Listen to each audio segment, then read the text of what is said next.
नागपुर में रहने वाले शुक्ला जी के परिवार में उनकी पत्नी मीनू, बेटा विभोर और पूरे घर की लाडली मीनाक्षी थी। शुक्ला जी अनुशासन प्रिय और सख्त स्वभाव के व्यक्ति थे, जबकि मीनू उतनी ही शांत और सरल स्वभाव की। जब कभी बच्चों को डांटती तो बच्चे हंसते और कहते, माँ कम से कम गुस्सा तो अच्छे से किया करो, ऐसे भी कौन गुस्सा करता है। मीनू मुस्कुराकर शांत हो जाती। एक दिन शुक्ला जी के घर पर, मीनाक्षी कल तुम्हारी मौसी और मौसा जी आने वाले हैं। फिर तो बड़ा मजा आएगा। माँ संजना मौसी से मिले बहुत दिन हो गए। हाँ, तुझे बिगाड़ने में उसका भी तो हाथ है। कितने दिनों के लिए आ रही हैं मौसी? 2-3 दिन रुकेगी। तेरे मौसा सरल भाई साहब की कोई मीटिंग है यहाँ पर। दूसरे दिन संजना और सरल घर पर आ जाते हैं। सब बैठे बातें कर रहे होते हैं। संजना मीनाक्षी से, अब तो तुम्हारी बीए की परीक्षाएं समाप्त हो गई हैं, आगे क्या करने का इरादा है? अभी कुछ डिसाइड नहीं किया है। भैया ऑफिस की मीटिंग के साथ साथ मैं एक दूसरे काम से भी आया हूँ। हाँ सरल बाबू बताइए क्या बात है? भैया हम दोनों ने मीनाक्षी के लिए एक लड़का देखा है। अरे ये तो बड़ी अच्छी बात है। कहाँ है लड़का और क्या करता है? भैया मेरे ही विभाग में काम करता है। बड़ा ही अच्छे स्वभाव का है और बहुत ही सज्जन है। 1 साल पहले उसकी पोस्टिंग कानपुर में हुई है। हाँ जीजा जी, बड़ा ही अच्छा लड़का है, मुझे तो बहुत पसंद है। सीधा साधा और बड़ा ही सज्जन संस्कारी है। माँ बाप का इकलौता बेटा है, सरकारी नौकरी है, दिल्ली में अपना मकान है, 1 साल से हमारे पड़ोस में रह रहा है। हमने हर तरीके से उसे जांच परख रखा है और फिर ऑफिस में भी कोई गलत आदत नहीं है उसकी।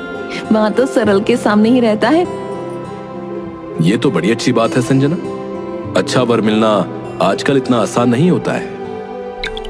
संजना अपने फोन में लड़के की फोटो दिखाती है।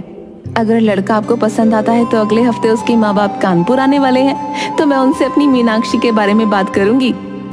भावेश की फोटो घर में सबको पसंद आती है। संजना और सरल पर शुक्ला जी और मीनू को पूरा भरोसा था, क्योंकि संजना ने बचपन में मीनाक्षी को अपनी गोद में पाला था। 2 दिनों बाद संजना और सरल वापस कानपुर लौट जाते हैं। वहां जाकर संजना भावेश के माता पिता से मीनाक्षी के लिए बात करती है। संजना जी, अब आपके घर की बेटी है तो ज्यादा डरने की तो कोई बात नहीं होगी, वरना आजकल की लड़कियों का तो पता ही है आपको। भाभी जी आप बिल्कुल फिक्र मत कीजिए। अगर आप कहीं तो मैं दीदी जीजा जी को बुला लेती हूँ, आप लोगों का भी मिलना हो जाएगा। मीनाक्षी और भावेश भी एक दूसरे से मिल लेंगे। हाँ ये सही रहेगा। संजना मीनू को फोन करती है। दीदी बधाई हो, भावेश के माँ पापा से बात हो गई है, उन्हें हमारी मीनाक्षी की फोटो भी पसंद आ गई है, वो लोग आपसे मिलना चाहते हैं। मैं तुम्हारे जीजा जी से बात करके तुम्हें फोन करती हूँ। 2 दिनों बाद ही शर्मा जी का पूरा परिवार कानपुर पहुंच जाता है, जहां उनकी मुलाकात भावेश और उसके परिवार से होती है।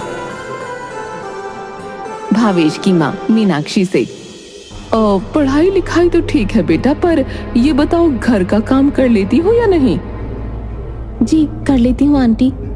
देखो भाई, मेरे भावेश को अलग अलग तरह का खाना खाने का बहुत शौक है, इसलिए हम सबसे पहले यही चाहते हैं कि हमारी बहू को खाना बनाना अच्छे से आता हो। भाभी जी साँझ को आज क्या, आज का सारा खाना मीनाक्षी ने बनाया है और हमारी मीनाक्षी को तो खाना बनाने का शौक है। इसके खाने की तारीफ अब मैं अपने मुंह से क्या करूं, आप खुद खाएंगे तो आपको पता चल जाएगा। अच्छा, अगर खाना बनाना आता है तो तुम हमारे एक एग्जाम में पास हो जाओगी, और दूसरी चीज, हमें बहू से नौकरी नहीं करानी। अगर तुम्हारे मन में नौकरी करने का विचार है तो तुम अभी बता दो, क्योंकि मैं नहीं चाहती कि कल को बेटा बहू अपनी अपनी नौकरी की वजह से अलग अलग शहरों में रहें, क्योंकि आजकल तो लड़कियों का भी ट्रांसफर कर दिया जाता है, और वैसे भी मेरे लड़के की सरकारी नौकरी है, किसी चीज की कमी नहीं है।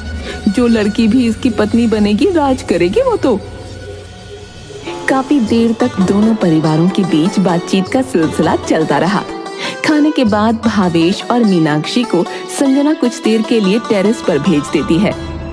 लेकिन भावेश की माँ 5 मिनट बाद ही भावेश को नीचे बुला लेती है। सबके जाने के बाद मीनू संजना से कहती है, लड़का तो बहुत अच्छा है, सच में शांत और सरल है, लेकिन उसकी माँ वो बड़ी तेज है। कितने सवाल पूछ रही थी, और तुमने देखा उसने मीनाक्षी और भावेश को आपस में बातें भी नहीं करने दी। अरे दीदी, उसकी माँ से क्या करना है, लड़का तो हीरा है हीरा। ज्यादा मत सोचो, मन पक्का कर लो। और वैसे भी मीनाक्षी को रहना तो भावेश के साथ ही है। ससुराल कितने दिन रहेगी, हमारी मीनाक्षी निभा लेगी, आप फिक्र मत करो। अगले दिन शर्मा जी अपने परिवार के साथ नागपुर वापस चले जाते हैं और दूसरे दिन ही संजना का फोन आता है। बधाई हो दीदी, भावेश के परिवार को हमारी मीनाक्षी पसंद है और वो लोग अगले संडे को ही नागपुर जाकर सगाई करना चाहते हैं। बधाई हो, तुम्हें भी बधाई हो। जीजा जी कहाँ है? हाँ संजना, बधाई हो तुम्हें। जीजा जी बधाई नहीं, मैं तो अपनी पसंद का महंगा वाला सूट लूंगी। हाँ भला तुम्हें आज तक किसी चीज के लिए मना किया है जो आज करूंगा? सब कुछ तो तुम्हारा है। सब बहुत खुश थे, लेकिन मीनू की खुशी कुछ फीकी सी थी जो मीनाक्षी को नजर आ रही थी। वो जानती थी कि मीनू भावेश की माँ के व्यवहार को लेकर परेशान है। मीनाक्षी माँ के पास जाती है और उन्हें गले लगाते हुए कहती है, माँ आप चिंता क्यों करती हैं? जो होगा अच्छा होगा। और क्या आपको मुझ पर और अपने दिए हुए संस्कारों पर विश्वास नहीं है? मीनू प्यार से मीनाक्षी के चेहरे पर हाथ फिराते हुए, विश्वास पूरा है बेटा, फिर भी तू मेरे कलेजे का टुकड़ा है ना, इसलिए मन उदास है। जल्द ही मीनाक्षी और भावेश की सगाई हो जाती है और शादी की तारीख भी 2 महीने बाद की निकलती है। मीनाक्षी और भावेश के बीच फोन पर बातें शुरू हो जाती हैं। इन 2 महीनों में वो दोनों एक दूसरे को काफी अच्छे से जान चुके थे। शादी के बाद मीनाक्षी 15 दिनों तक अपने ससुराल में रहती है, पर उसे हमेशा भावेश की माँ से डर लगता था। एक दिन भावेश की माँ मीनाक्षी को बड़े प्यार से अपने पास बिठाती है। क्या बात है मीनाक्षी, तुम हमेशा मुझसे डरी डरी क्यों रहती हो? नहीं, ऐसा तो कुछ भी नहीं है मासी माँ जी। बेटा मैं जानती हूँ मेरा स्वभाव थोड़ा कड़क है, लेकिन जो कुछ भी है मैं साफ साफ कहने में विश्वास रखती हूँ। भावेश मेरा इकलौता बेटा है, मेरा सब कुछ, और आज से मेरा बेटा भी तुम्हारा है। जितना प्यार मैं उससे करती हूँ उतना ही तुमसे भी करूंगी, लेकिन ये सब तब हो सकेगा जब हम दोनों के संबंध अच्छे होंगे, क्योंकि हम दोनों के बीच के संबंध का अच्छा होना भावेश के लिए बहुत जरूरी है, और मैं अपने बेटे को कभी दुखी नहीं देख सकती। माँ जी, मैं आपको शिकायत का मौका कभी नहीं दूंगी, आप मुझ पर भरोसा कर सकती हैं। तो फिर आओ, इसी बात पर मेरे गले लग जाओ। मीनाक्षी थोड़ा झिझकती हुई भावेश की माँ के गले लगती है, लेकिन भावेश की माँ मीनाक्षी को दिल से गले लगाती है, जैसे मीनू उसे लगाती थी। दोनों की आंखें नम हो जाती हैं। जल्द ही मीनाक्षी और भावेश कानपुर चले जाते हैं। संजना स्टेशन पर, तो आप हैं हमारी नई पड़ोसन? ये सुनकर मीनाक्षी जोर से हंसने लगती है। हाँ, मैं हूँ आपकी नई पड़ोसन। संजना मीनाक्षी को घर व्यवस्थित करने में पूरी मदद करती है।